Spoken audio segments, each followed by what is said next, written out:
السلام علیکم۔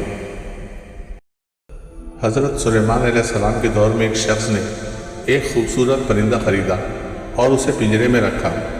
وہ جب چہچہاتا تو نہایت دل فریب اور خوش مزاج آواز سے وہ شخص بہت مسرور ہوتا، گویا اس پرندے کی آواز بہت ہی سریلی اور پیاری تھی۔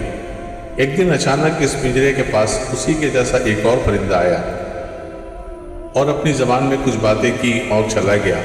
پنجرے میں موجود پرندہ بالکل خاموش ہو گیا، ایسا ہو گیا جیسے وہ گونگا ہو۔ اس کے مالک نے 2-3 دن انتظار کیا مگر پرندہ بالکل نہ بولا۔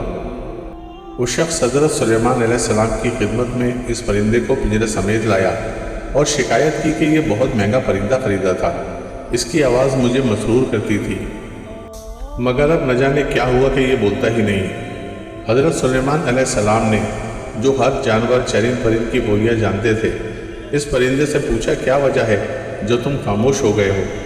وہ پرندہ عرض گزار ہوا، اے اللہ کے برحق نبی، یہ شخص سمجھتا ہے میں خوش ہو کر چہچہاتا ہوں، مگر حقیقت یہ ہے کہ میں دیگر آزاد پرندوں کو دیکھ کر روتا ہوں کہ اے کاش میں بھی آزاد ہوتا تو کتنا اچھا ہوتا، مگر یہ میری زبان نہیں سمجھتا تو یہ خیال کرتا ہے کہ جیسے میں بہت خوشی سے گنگنا رہا ہوں۔ پھر ایک دن میرا ہم جنس میرے پاس آیا اور بتایا کہ یہ شخص تیری زبان نہیں سمجھتا بلکہ سمجھتا ہے کہ تو بہت سریلی آواز کے ساتھ خوشی سے چہچہا رہا ہے۔ اگر تم اس کی قید سے آزادی چاہتے ہو تو رونا چھوڑ دو، بولنا فریاد کرنا بھی چھوڑ دو کہ اس پر تمہارے الفاظ اثر ہی نہیں کرتے، کیونکہ یہ تمہارے درد کو سمجھتا ہی نہیں۔ میں اس دن سے خاموش ہو کر صبر کر رہا ہوں۔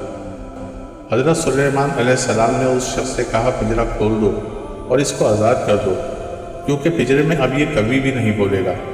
اس شخص نے کہا اگر یہ خاموش ہی رہا تو بلا وجہ اس کو رکھ کر کیا کروں گا؟ لہذا اس نے سلیمان علیہ السلام کا حکم مانتے ہوئے پنجرہ کھول دیا۔ وہ پرندہ فوراً اڑ گیا اور قریب درخت کی شاخ پر جا بیٹھا اور اس شخص کو دیکھ کر کچھ چہچہایا اور پھر اڑ گیا۔